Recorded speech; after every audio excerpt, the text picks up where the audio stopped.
Buenos días, doctor Cunio, bienvenido nuevamente. Buen día. ¿Qué tal? Bueno, vamos a continuar con la etapa técnica del concurso número 245. En este caso va a ser su examen oral.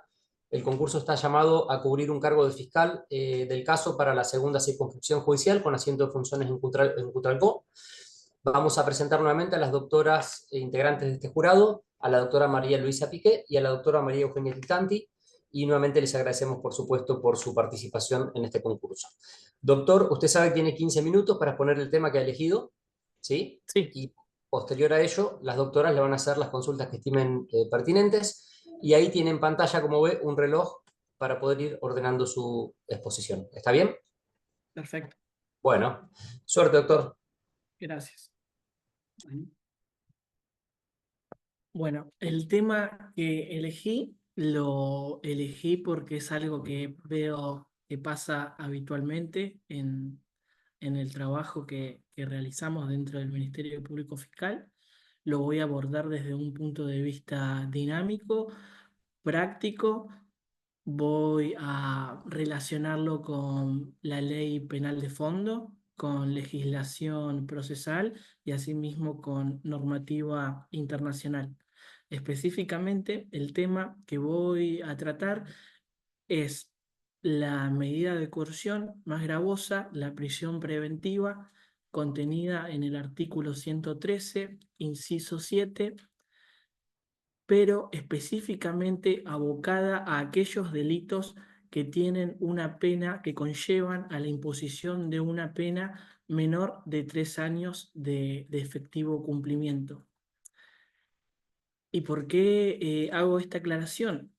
Nuestra legislación procesal en el artículo 115, inciso 2, nos dice que la prisión preventiva es improcedente cuando, por las características del hecho y las circunstancias personales del imputado, es decir, que puede corresponderle una pena de ejecución condicional, de manera expresa, nuestra legislación procesal nos dice no procede la prisión preventiva.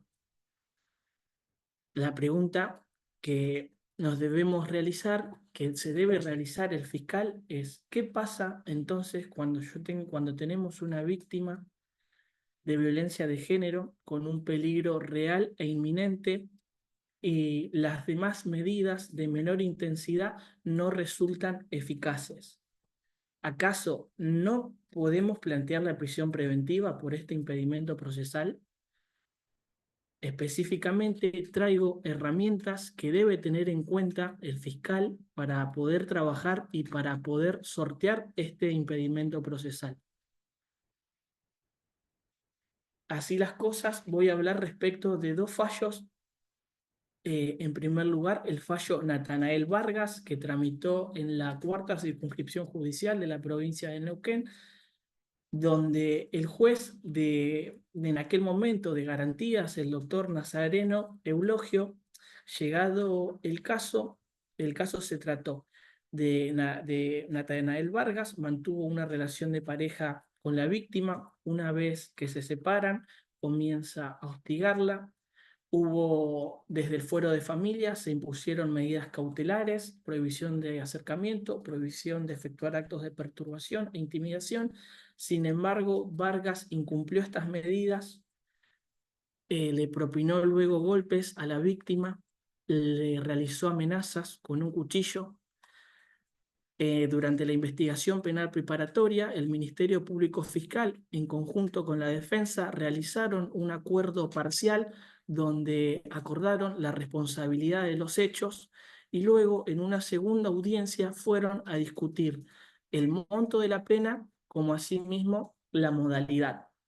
La Fiscalía, al momento de esta audiencia, esgrime que se necesitaba sí o sí aplicar una pena de efectivo cumplimiento, por más que el imputado no tuviera antecedentes penales, por más que fuera la primer condena que le iba a recaer. Básicamente, haciendo un juicio de prognosis, lo que explica el Ministerio Público Fiscal es: durante todo el proceso de la investigación, Vargas nos demostró que no pudo cumplir con medidas cautelares muy sencillas.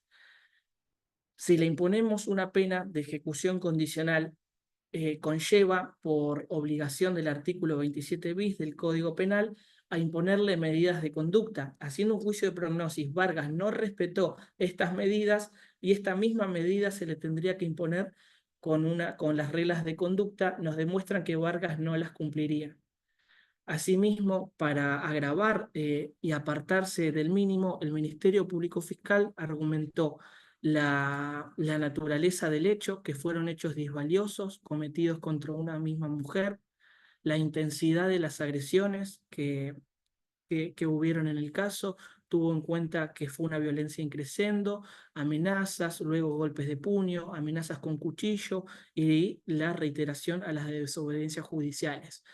El Ministerio Público Fiscal solicita que se le imponga una pena de 2 años y 2 meses y que sea de efectivo cumplimiento. El juez, en aquel momento de garantías, Nazareno Eulogio, hace lugar e impone una pena de 2 años y 2 meses de prisión de efectivo cumplimiento. Contra esta sentencia, la defensa va a impugnación, y lo que dice básicamente la defensa es: mire, señores jueces, es una sentencia arbitraria, Vargas no tenía antecedentes penales, es la primer condena, la modalidad de cumplimiento debe ser de ejecución condicional, sumado a que es una pena muy alta que se apartan del mínimo.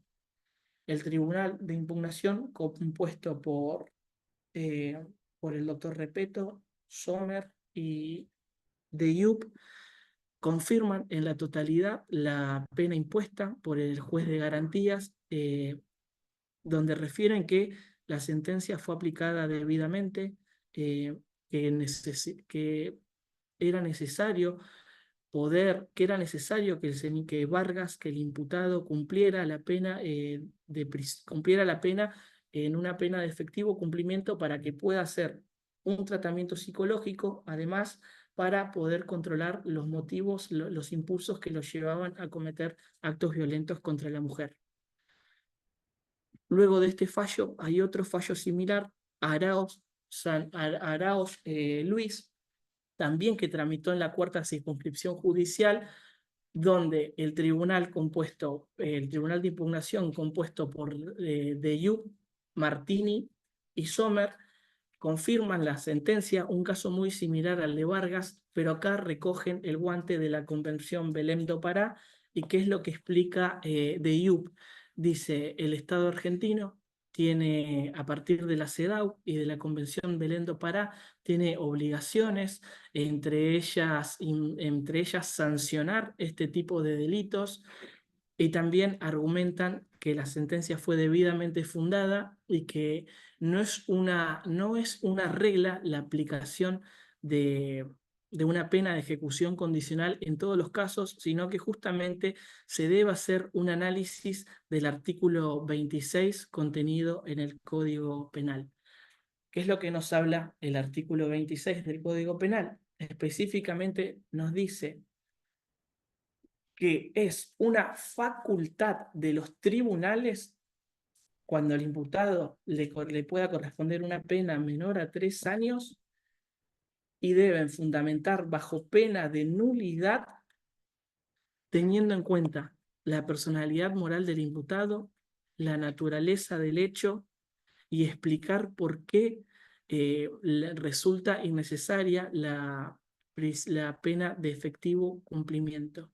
Es lo que nos dice el artículo 26 del Código Penal. Nos dice que no siempre que un delito tenga una pena menor a 3 años es regla que sea de ejecución condicional. Justamente no le da a los jueces estas facultades. Con estos dos fallos y analizando el artículo 26, cuando el Ministerio Público Fiscal debe sentarse en una audiencia a la hora de tener que evaluar qué medida de coerción solicitar, cuando tenemos una víctima que nos dice: doctor, mi expareja no me deja en paz, me sigue llamando, me sigue acosando, pasa por mi domicilio, y tenemos en cuenta que las medidas que ya se impusieron son insuficientes. Con estos dos fallos y analizando también el artículo teniendo en cuenta el artículo 26 del Código Procesal, el fiscal tiene herramientas más que suficientes para poder sentarse frente al juez de garantía y solicitar una medida cautelar como la prisión preventiva, teniendo en cuenta todos estamentos, teniendo en cuenta que no siempre la pena a imponerse en estos casos es sí o sí de ejecución condicional, no es una regla, y asimismo también entiendo que el artículo 115, inciso 2 de nuestra legislación procesal va en sentido de contramano, colisiona con normativa de carácter internacional, específicamente con la recomendación número 19 y 35 de la CEDAW, la recomendación número 19 específicamente nos dicen que los estados que forman parte deben adoptar medidas eficazmente para proteger a las víctimas de violencia de género. Luego, en sintonía con esta recomendación, la número 35 nos habla de que los estados deben aplicar medidas eficaces para proteger a las víctimas de violencia de género, como así también a los testigos de la causa antes, durante y después de la acción judicial. Por otro lado, tenemos la debida diligencia contenida en el artículo 7, inciso B, que nos dice: los estados deben tomar medidas para que los casos de violencia contra la mujer no sucedan. Y si suceden, bueno, investigarlos. Pero investigarlos ¿cómo? La investigación se debe realizar una investigación seria, una investigación efectiva. Y aquí la pregunta es, ¿cómo el fiscal puede realizar una investigación seria cuando tenemos a la víctima que dice que está cansada, que el imputado no la deja en paz, que quiere desistir del proceso penal justamente por todo este hostigamiento? Teniendo en cuenta todos estos parámetros que acabo de enunciar, son herramientas que le sirven al fiscal para poder sortear el impedimento procesal y poder solicitar una medida cautelar más gravosa como la prisión preventiva. También debemos tener en cuenta a la hora de fundamentar la prisión preventiva lo que nos establece el artículo 114, cuater, inciso primero y segundo. Nos hablan de los parámetros que debemos tener en cuenta para evaluar o no la existencia del riesgo procesal de peligro para la integridad física de la víctima. En el inciso primero, la legislación nos dice lo que se debe tener en cuenta para evaluar este riesgo es atentados u hechos violentos cometidos por el imputado en perjuicio de la víctima. Asimismo, nos da otro parámetro que es la violación por parte del imputado a medidas cautelares de menor intensidad. Todo esto entiendo que son herramientas que le permitirían al fiscal poder sortear la prisión, el artículo 115, inciso B. Asimismo, voy a señalar que hace menos de un mes tuve un caso parecido en la segunda circunscripción judicial, donde eran dos hechos de violencia a órdenes judiciales y utilizando estas herramientas la causa tuvo eco favorable por parte de la adjudicatura. Eso es todo en lo que hace al... Perdón, ¿eco favorable en qué sentido? Perdón, una pregunta aclaratoria. Eco Sí, favorable, perdón, Sí. eco favorable, había medidas cautelares dispuestas desde el fuero de familia, luego llegaron dos hechos en conjunto que realizó la víctima por amenazas por parte del imputado a la hora de, tuvimos que sentarnos en la audiencia, le explicamos esta situación al juez. El juez de garantías dijo: conozco muy bien el fallo Vargas, fui yo específicamente el defensor de Vargas, y tomó todo esto que acabo de decir, el juez lo tuvo en cuenta para decir: no siempre la pena que se impone tiene que ser de pena de ejecución condicional, se necesita mitigar los riesgos procesales. O sea, los fines de que dictó una medida cautelar a pesar de la pena de expectativa. Correcto. ¿En qué sentido tuvo una La prisión causal? preventiva. Ok.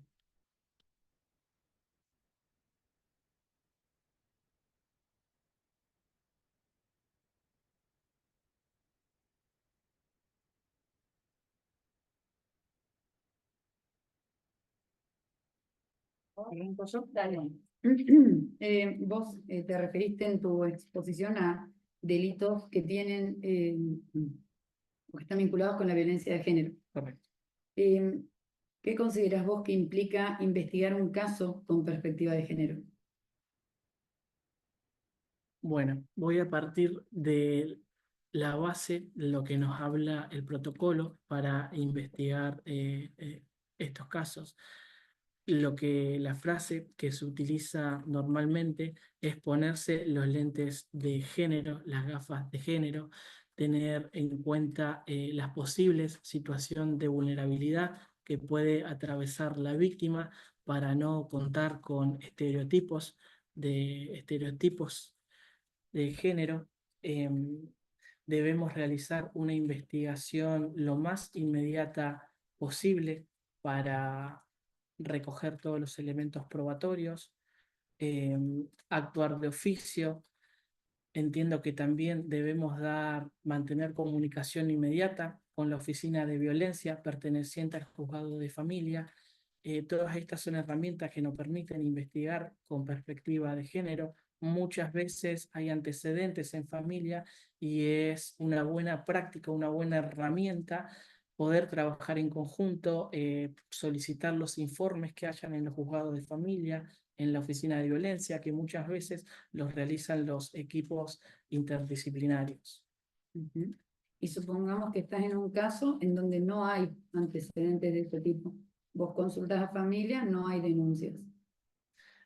Cuando llega una denuncia o un hecho de género, inmediatamente evaluamos el caso y de conformidad con la ley 2685, en el artículo 18, le da facultades al fiscal para poder disponer medidas cautelares urgentes. Le damos vista a familia para que ratifiquen o no esta medida que se dispone y empezamos a trabajar en conjunto, toda vez que si no hay informes es porque previamente no hubo una denuncia judicial. Esto a los fines de no tener que hacer venir a la víctima a sede de fiscalía, de familia, y que se canse con todos estos procesos.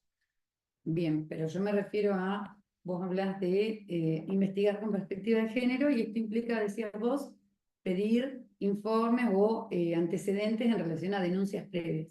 Si no contaras con esa información, vos consultas, no hay denuncias. ¿Qué haces? Más allá de las medidas cautelares que vos dispongas respecto de tu víctima, para investigar con esta perspectiva que vos nos mencionás. Bueno, en primer lugar se le da intervención al SABIT, que es para la asistencia y contención a la víctima.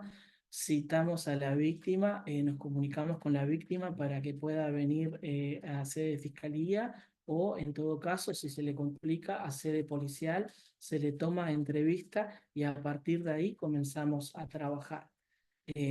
Una vez que tenemos la información que nos da la víctima, a partir de esta información que obtenemos, disponemos todas las medidas judiciales en base al caso concreto.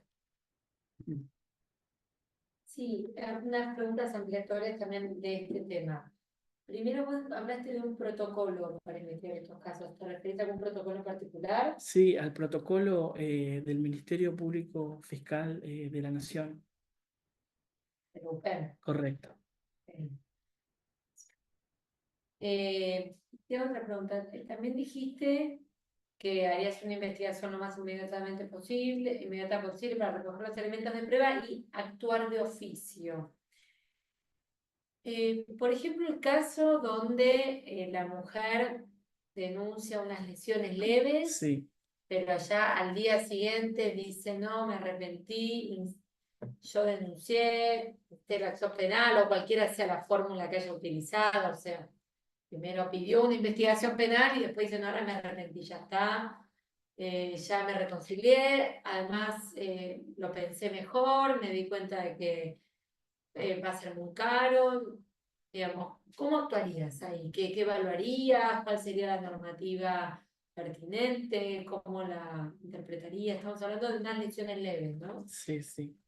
Lo entiendo, de hecho he leído un artículo donde manda capitán, me manda marinero, que apunta a esto. Son situaciones complejas que nos ocurren también en el día a día y lo vemos de manera muy seguida. Yo entiendo que se le debe tratar, en estos casos, vuelvo a reiterar, con darle intervención a SABIT, que son las especialistas que tenemos para la contención de la víctima. Ellas nos realizan un informe donde nos dicen si la víctima ha sido amedrentada o no. También nos refieren si existe un riesgo alto en la causa con la utilización de amenazas de muerte, utilización de armas. Entonces, la decisión que muchas veces tomamos es a partir de esta información que podemos recoger. Lamentablemente, cuando la víctima nos dice no y la citamos y no comparece, y tampoco atiende los llamados que le hacemos por parte de las licenciadas en psicología, nos encontramos con este grave impedimento y no podemos avasallar más allá de su voluntad. Lo que hacemos es darle intervención al fuero de familia para que, a la oficina de violencia, para que desde allí se tratalice, se pueda canalizar. Ujú.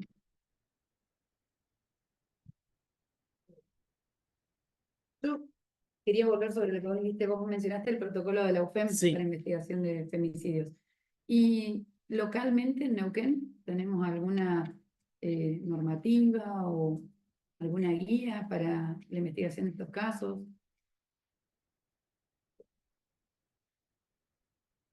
Algo. Tenemos el manual de persecución,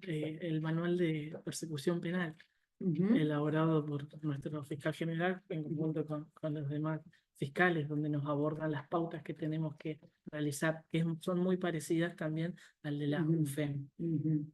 Bien, y con respecto a esto de la perspectiva de género, ¿qué impone ese manual de políticas de persecución? Bueno, en primer lugar, nos impone, en concordancia con normativa internacional, la prohibición de realizar mediaciones o conciliaciones. En estos Ujú. casos, nos aconseja también la no realización de suspensiones de juicio a prueba, y nos establece que son situaciones y que son casos que afectan gravemente el interés público. Ujú. Esto es lo que importante de lo que nos establece nuestro manual de política criminal. ¿Y vos qué opinión tenés respecto de esta sugerencia que hace Manuel en relación a no brindar un dictamen favorable en los casos de suspensión de juicio a prueba en supuestos de violencia de género? Bueno, en este sentido, mi opinión personal es respetar la voluntad de la víctima, y más si contamos con el aval en las licenciadas en psicología. Muchas veces hay un dicho que dice, muchas veces es mejor una buena suspensión de juicio a prueba que un mal juicio. Si tenemos un caso de un hecho aislado, si tenemos que el imputado no la volvió a hostigar, a amedrentar, a realizar ningún acto que implique violencia, podemos realizar una buena suspensión de juicio a prueba. ¿Qué me refiero con una buena suspensión de juicio a prueba? Imponerle en las reglas de conducta que haga tratamiento psicológico, que se someta al control de población judicializada. Obviamente, de rigor, la prohibición y la regla que más le interesa al Ministerio Público Fiscal, la prohibición de efectuar cualquier acto que implique intimidación o cualquier acto que implique violencia hacia la mujer. Ujú. ¿Y cómo entonces aplicarías la sugerencia que vos nos decís que está en el manual de que el fiscal general indica no brindar dictamen favorable respecto a estos supuestos? Y vos, por otro lado, decís, bueno, no, pero yo atendería a la voluntad de la víctima. Sí. ¿Cómo lo relacionás? Es una pregunta un poco capciosa, pero nuestra legislación procesal nos habilita a prestar dictamen favorable. Ujú, La prohibición que contiene es cuando se trate de delitos dolosos cometidos por funcionarios públicos ujú, o en razón de su cargo. Asimismo, a su vez, tenemos el fallo de la Corte, el fallo Góngora, donde nos dice que no debemos prestar dictamen favorable cuando la víctima no lo desee. En ujú. dichos supuestos del Ministerio Público Fiscal no presta dictamen favorable. La otra es una recomendación, es un consejo, pero el Código Procesal habilita a la Fiscalía. Ujú. Bien.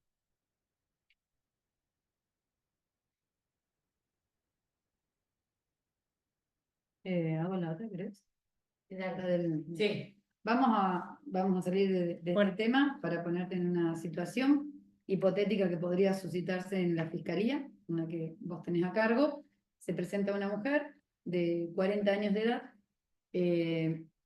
con la intención de denunciar hechos que sufría cuando era niña, en su infancia, que refiere que cuando era chica había sido abusada por un tío de manera reiterada y el tío la había abusado con acceso carnal, como decía, en distintos momentos, y que eso le había afectado a ella psicológicamente, por lo cual había tenido que realizar todo un tratamiento y que a partir de ese tratamiento, ahora, con 40 años, estaba en condiciones de hacer la denuncia y de avanzar para que se lo juzgue a este señor por lo que había hecho. Y va a tu fiscalía a radicar esta denuncia. Bien, bueno, la respuesta es, debemos investigarlo. El hecho va a estar prescrito, pero es un hecho que se debe investigar de todas formas. La labor a realizar es, nuevamente, a partir de su testimonio, trabajarlo, si bien fue hace mucho tiempo, poder individualizar los lugares para realizar planimetría, croquis en caso de que se pudiera, y luego realizar una pericia psicológica. El caso se trabaja, se investiga para llegar a la verdad, pero luego se va a obtener un sobreseimiento porque va a estar prescripto el hecho. ¿Se lo decís a la señora o no? Es deber, nosotros nos regimos por el principio de objetividad, siempre se le debe explicar todo a la víctima. Y la señora te dice, bueno, pero ¿para qué voy a venir a la pericia? ¿Para qué voy a venir a decirles dónde es el domicilio? ¿Para qué van a hacer la inspección? Y usted me está diciendo que esto va a estar prescrito. ¿A qué fines? Lo que le trataría de explicar a la señora es que más allá de todas estas circunstancias, muchas veces esto ayuda a cerrar un ciclo y psicológicamente la podría ayudar mucho. Esto es lo que nos han explicado las psicólogas para poder obtener su participación en el proceso. Y si el mismo caso fuera que viene una persona, una mujer, y te dice, bueno, yo desde que era chica fui abusada por mi tío, lo mismo, pero ahora tengo 18 años. Esto fue cuando yo tenía 5. Perfecto, el caso no está prescripto, se avanza y vamos a llevarlo a juicio. ¿Por qué? ¿Por qué no? Porque el caso prescribe luego de los 12 años, cuando las víctimas mayores de edad tienen 32 años. Ujú. ¿Y eso dónde está regulado? ¿En base a qué lo sostenés? En base a la ley penal de fondo, donde donde nos hablan de la prescripción de los delitos. Ujú. ¿Y cuándo prescribiría ese delito entonces? O sea, vos decís, viene esta chica de 18 años a relatarte ese hecho que ocurrió a sus 5 años. Sí, Pasaron 13 años, ¿no? Vos dijiste que es tenía que que pasar el punto de inflexión está Ajá. una vez que se obtiene la mayoría de edad, que Ajá. comienza a correr el plazo de la prescripción. Ese es el punto de inflexión y la gran diferencia entre los dos casos. Bien. ¿Cuándo comienza a correr la prescripción en estos delitos? Cuando se obtiene la mayoría de edad. ¿Cuándo se obtiene la mayoría de edad?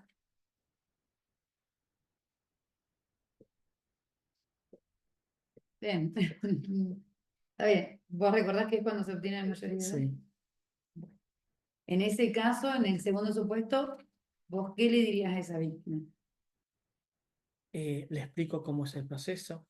le explico que necesitamos tomarle una entrevista, Ujú, que luego la vamos a citar desde el gabinete de psicología para ujú, llevar a cabo una entrevista psicológica.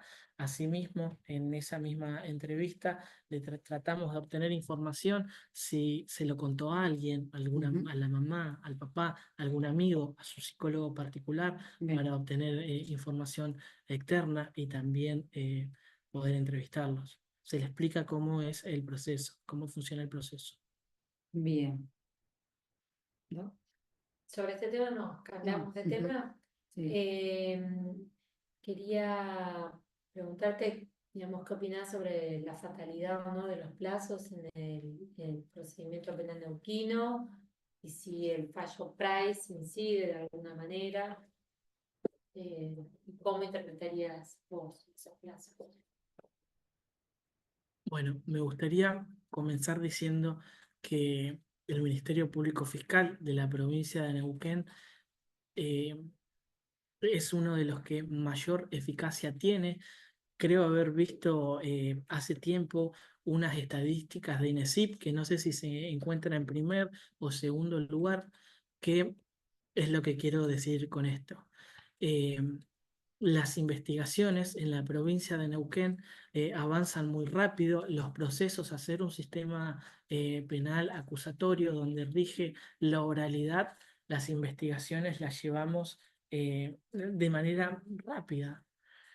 Por lo general, antes del juicio, la mayoría de los casos, salvo que sean casos complejos o de delitos económicos, contamos con la realización de juicio. No sé si el doble conforme, pero seguramente que vamos a haber hecho juicio de responsabilidad y el juicio de cesura.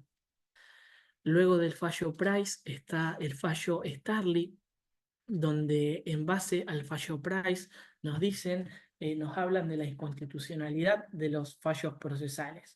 La defensa, muchos defensores dicen que estos antecedentes benefician al Ministerio Público Fiscal porque ahora no tenemos plazos. Sin embargo, en base a lo que dije cuando comencé a exponer, más allá de esto, la Fiscalía se debe prevalecer el plazo razonable para investigar y esto no solo por una garantía del imputado, sino también teniendo en cuenta la tutela judicial efectiva que está contenida en nuestro artículo 13, que hace a los derechos de la víctima. Ujú.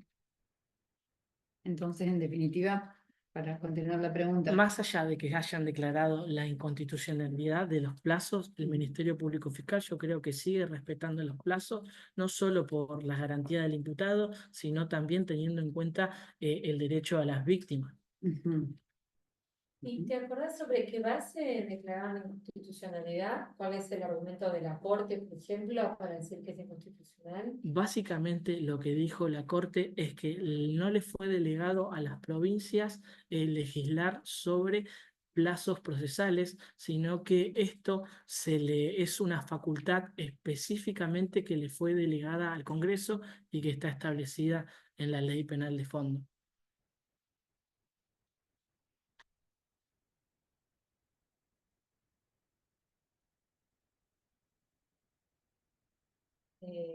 Por mi parte, esta pregunta, ujú. Eso sí. sí. ¿Conoces algún otro fallo de la Corte además de Price?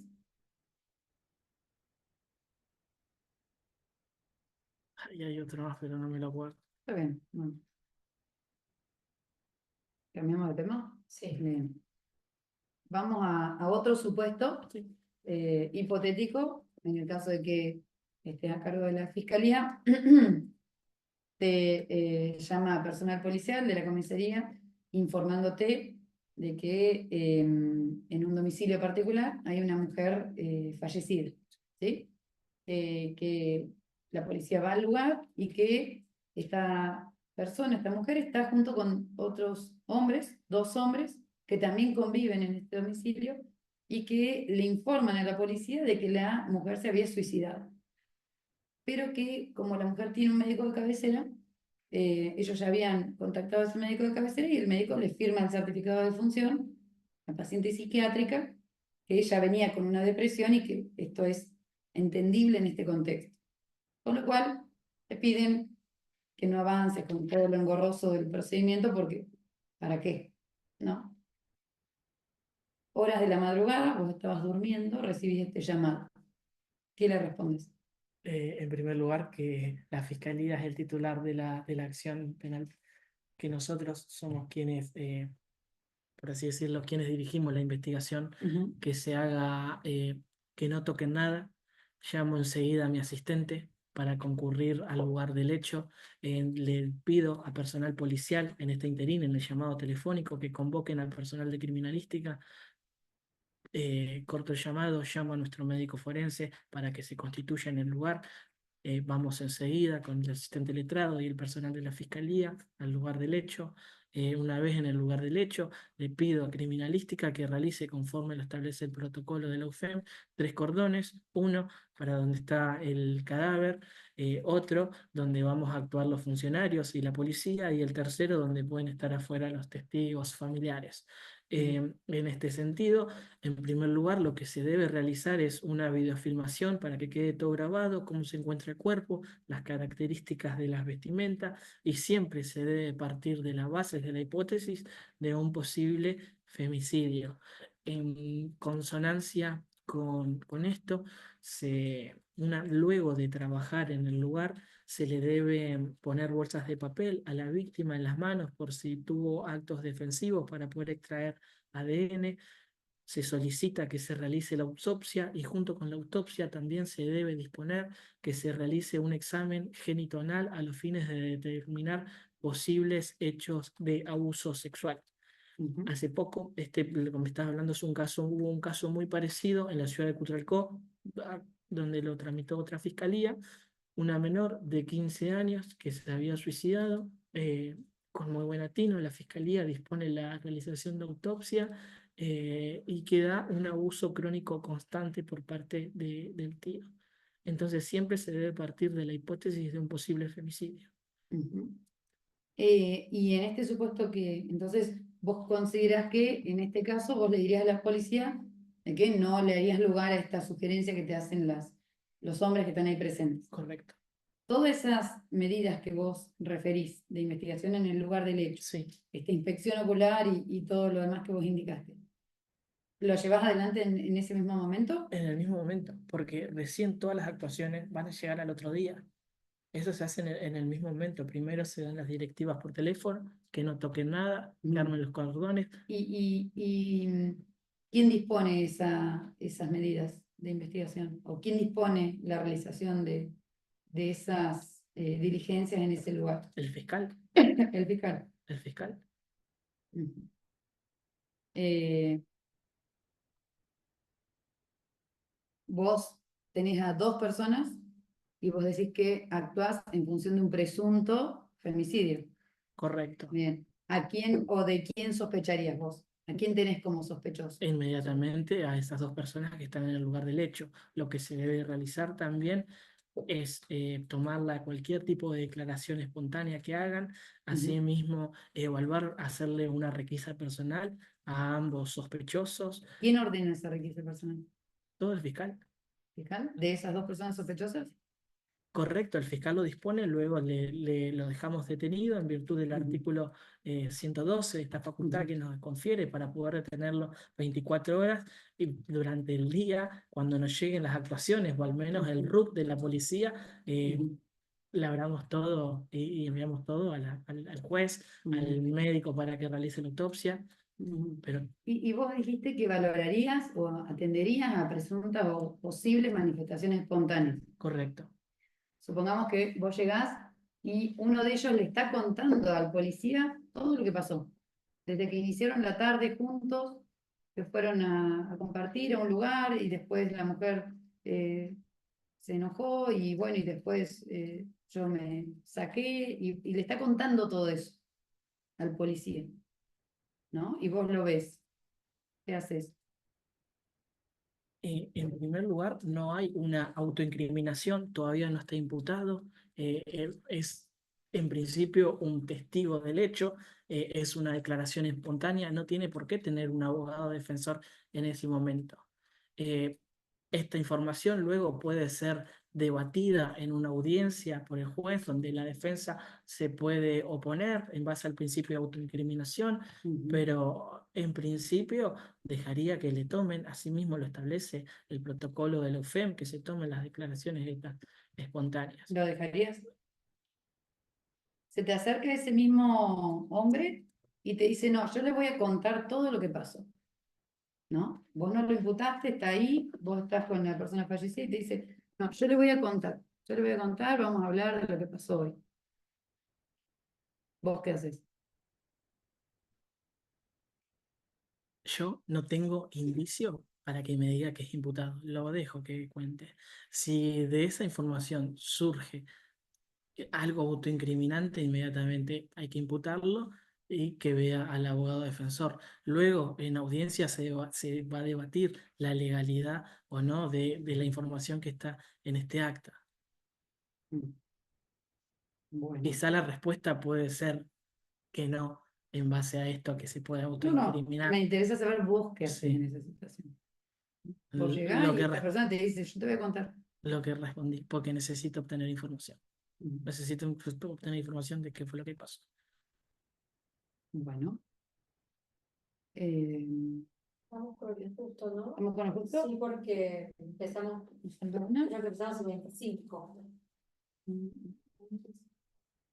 Quizás la respuesta era no. No te preocupes. Pero no, me parece que nos faltó una, ¿no? Sí, No, una última. Sí. Cortito. Así hacemos. Sí.